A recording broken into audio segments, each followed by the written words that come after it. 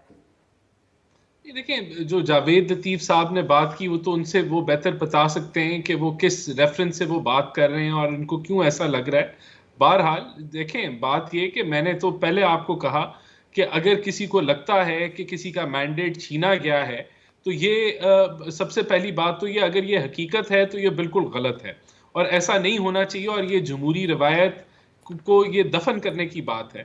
دیکھیں, کسی کے پاس اگر کوئی ایویڈنس ہے اس کو چاہیے ہے کہ وہ اب جو لیگل پلیٹ فارمز اس کے پاس اویلیبل ہے وہاں جائے, ایویڈنس لے کے جائے, اور اس کو اس کا حق ملنا چاہیے.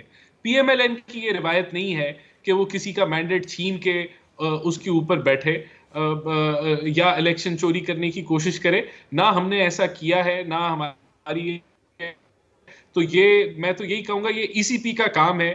باقی جو عدالتیں یہ ان کا کام ہے, وہ اپنا کام برحق کریں اور لوگوں کو انصاف دیں جہاں جہاں ایسے معاملات ہوئے. ہمارا جو ہے, ہم نے ایک اچھا الیکشن کیمپین کی, اس کے اندر بالکل امپروومنٹ کی جا سکتی تھی, کمیاں کوتاہیاں ہوتی ہیں, ٹکٹنگ میں کمیاں کوتاہیاں ہوتی ہیں, لیکن بہرحال ہمیں پنجاب میں سمپل میجورٹی مل چکی ہے. پنجاب میں ہم حکومت فارم کرنے جا رہے ہیں, کمفرٹیبل ہیں ہم لوگ وہاں. وفاق میں ہمیں اتنا اچھا نمبر نہیں ملا, لیکن ہم نے دعوت دی ہے جتنے بھی انڈیپینڈنٹس ہیں ان کو دعوت دی ہے کہ وہ جوائن کریں پی ایم ایل این کو, اسٹرینتھن کریں اس جماعت کو تاکہ ہم فارم کریں. میں نے آپ کو اپنا مشورہ بھی بتا دیا کہ میں سمجھتا ہوں کہ یہ زیادہ ضروری ہے کہ پولیٹیکل سٹیبلٹی قائم ہو, لوگوں کو اکٹھے لے کے چلیں, اور اگر اس کے اندر مشکل ہوتا ہے کہ یہ نہیں اچیو ہم کر پاتے تو پھر ہمیں فوکس کرنا چاہیے پنجاب میں. یہ میرا مشورہ ہے اپنی قیادت کو. باقی دیکھیں, بالکل مداخلت نہیں ہونی چاہیے, جو ادارے ہیں ان کو اپنے حدود میں رہ کے کام کرنا چاہیے. ہم تو نہیں دعوت دیتے کہ وہ کریں, نہ پھر میں دوبارہ ریپیٹ کروں گا, نہ ہم نے فارم 47 ایشو کیے ہیں, نہ ہمارے سے اس سے کوئی لنک ہے. یہ ای سی پی کا معاملہ ہے. اگر کسی کے ساتھ کوئی ناانصافی ہوئی ہے وہ جائے اور دروازہ کھٹکھٹائے عدالت کا, اس کو انصاف ملنا چاہیے. لیکن میں دوبارہ ریپیٹ کروں گا, پنجاب پہ فوکس جی جی جی جی جی یہاں دیکھیں بہت پروپیگنڈا کیے گئے ہیں. ہر پچھلا الیکشن, اب کہتے ہیں تاخیر ہوا, آج کاکڑ صاحب نے بتایا کہ پچھلا جو الیکشن تھا وہ 66 آورز میں کنکلوڈ ہوئے اس کے ریزلٹ, تو انہوں نے 36 گھنٹوں میں استعفیٰ کر لیا. پھر یہاں بات کی جا رہی ہے کہ جی 16 لاکھ یا پتہ نہیں 18 لاکھ بیلٹ پیپر جو ہے وہ ضائع ہو گیا, یا تو پچھلی دفعہ جو ہے وہ اتنا ہی 16-17 لاکھ ضائع ہوا تھا. تو یہ بہت ساری چیزیں جو ہیں وہ الیکشن, یہ جو آپ پنجاب کے اوپر فوکس کرنے کی بات کر رہے ہیں, میں ایک شارٹ بریک کی طرف جانا ہے مجھے, واپس آتے ہیں ڈاکٹر صاحب سے تفصیلی اس پہ کامنٹ. پنجاب آپ سے بھی میں جاننا چاہوں گی, پنجاب پر فوکس پھر مسلم لیگ طرز کے اوپر کرے. مریم نواز صاحبہ کی بات ہو رہی ہے, وہ شہباز صاحب یا کیا ہو ان دیٹ کیس جو مشورہ آپ دے رہے ہیں. لیکن شارٹ بریک, جو میاں جاوید لطیف صاحب نے بیانات کی بھرمار کر دی ہے, وہ میں ڈاکٹر صاحب سے جاننا چاہوں گی کہ آج ان کو ان کے بیانات پسند آ رہے ہیں میاں جاوید صاحب کے یا نہیں آ رہے, کیونکہ زیادہ تر وہ پی ٹی آئی پہ بڑی سخت قسم کی بیان بازی کرتے تھے. شارٹ بریک, اس کے بعد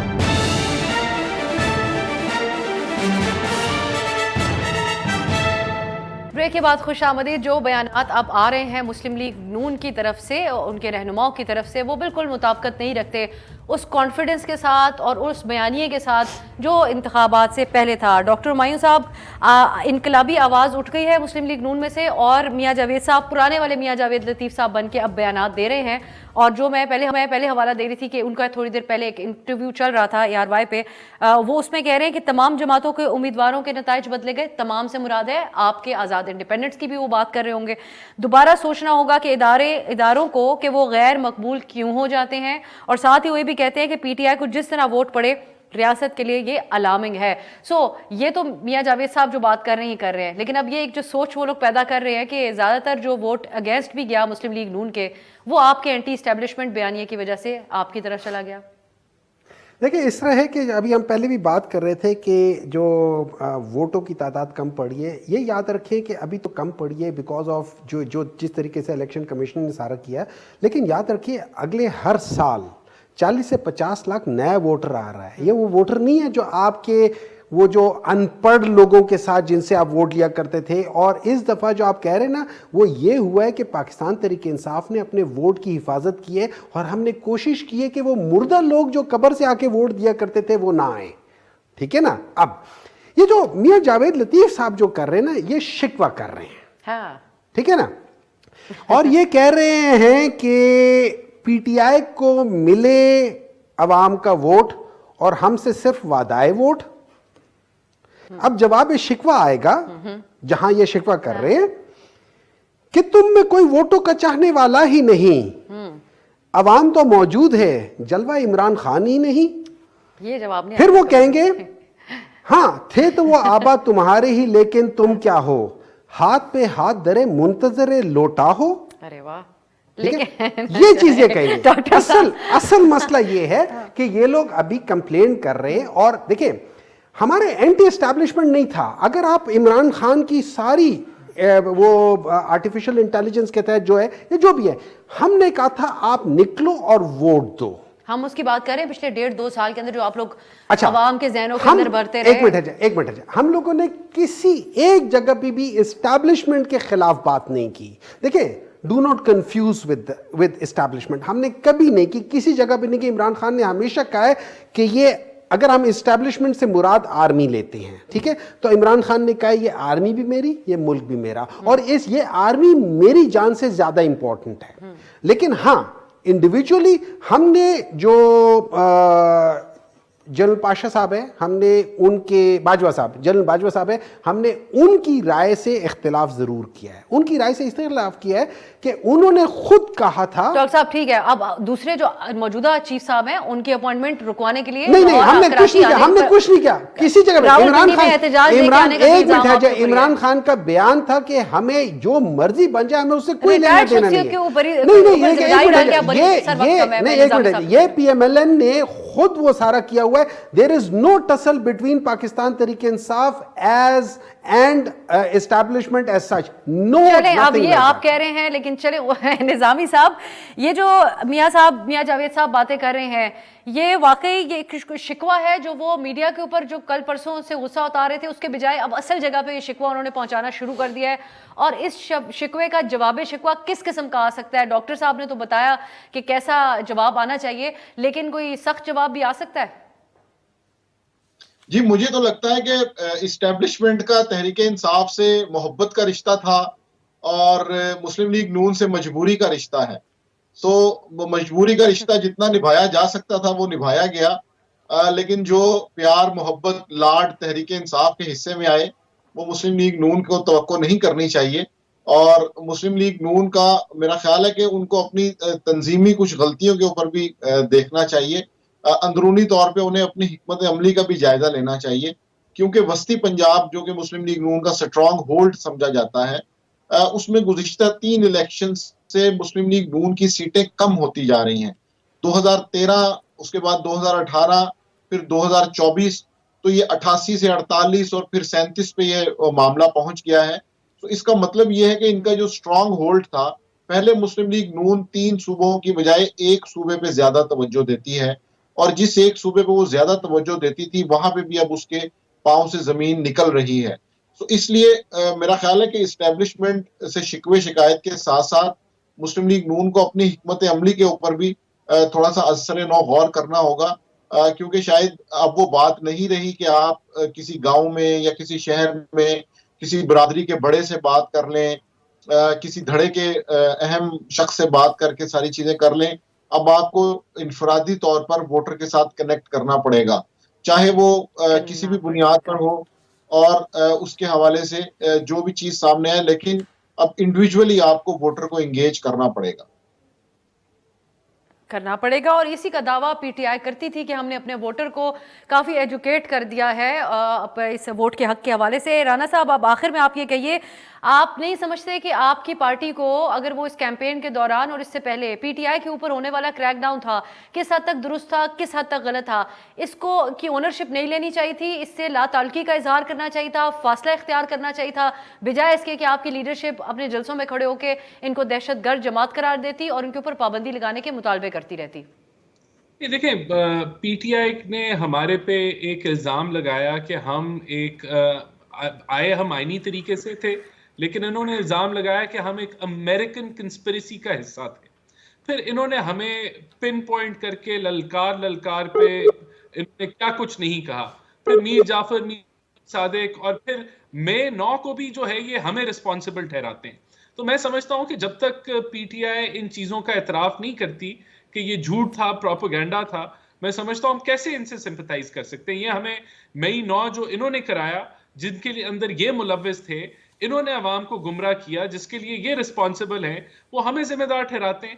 تو ہمارے جو کنسرنز, پھر دیکھیں بات یہ ہے کہ سب کچھ قانون کے مطابق ہونا چاہیے. پی ایم ایل این کا پہلے بھی یہی سٹانس ہے اور آگے بھی یہی رہے گا. تو ہم نے تو جو ہے ان کا نہ سمبل چھینا, نہ اس کے ہم پٹیشنر تھے, وہ بھی ان کی اپنی کرنی تھی. تو میرے خیال سے یہاں پی ایم ایل این کو کہنا کہ ہم ان کے کوئی ایکشنز کے لیے رسپانسبل تھے, یا جو ریاکشن ان کے ایکشنز پہ آیا اس کے لیے رسپانسبل تھے, نہیں. پی ٹی آئی خود ذمہ دار ہے جہاں جو بھی معاملات ہوئے, جیسے بھی ہوئے, اور اس کے اندر ہمارا کوئی رول نہیں ہے. اور بالکل جو انہوں نے کیا 9 میں بھی غلط ہے, کنڈیمیبل ہے. اس کو یہ کبھی کنڈیم کرتے ہیں, کبھی کہتے ہیں جی ہم نے کیا ہی نہیں, یہ تو کوئی سازش ہے. پھر امریکن سازش بھی ہے ہمارے پہ لگاتے ہیں. پہلے تو یہاں معذرت کریں, وہ ادھر سے ادھر, جب وہ آج بھی یہی الزامات کے اوپر کھڑے ہیں تو ہم کس طرح ان کے ساتھ سمپتھائز کریں. چلیں, اب بہت شکریہ رانا صاحب آپ کا, سینیٹر ہمایوں محمد صاحب, ماجد نظامی صاحب, آپ تینوں کی قیمتی. ناظرین, یہ جو انتخاب تھا, اس کے نتیجے میں ملک کے اندر ڈویژن, پولرائزیشن زیادہ بڑھ گئی ہے. لیکن اب یہ ہمیں دیکھنا ہے کہ جس قسم کا جو تنازع اس انتخابی نتائج کے اوپر ہے, کون یہ حکومت میں آنا چاہے گا, کون اپنے سر اس قسم کے الزامات والی حکومت اور مینڈیٹ کے اعتبار سے جو باتیں ہو رہی ہیں وہ رکھنا چاہے گا. یہ ہمیں پتہ چلے گا جب آج جو سی کی پیپلز پارٹی کی میٹنگ ہے اس کو دیکھتے ہوئے, اور جس فیصلے کے اوپر یہ دونوں جماعتیں آتی ہیں اس کو دیکھتے ہوئے. آج کے لیے اجازت دیجیے, خدا حافظ.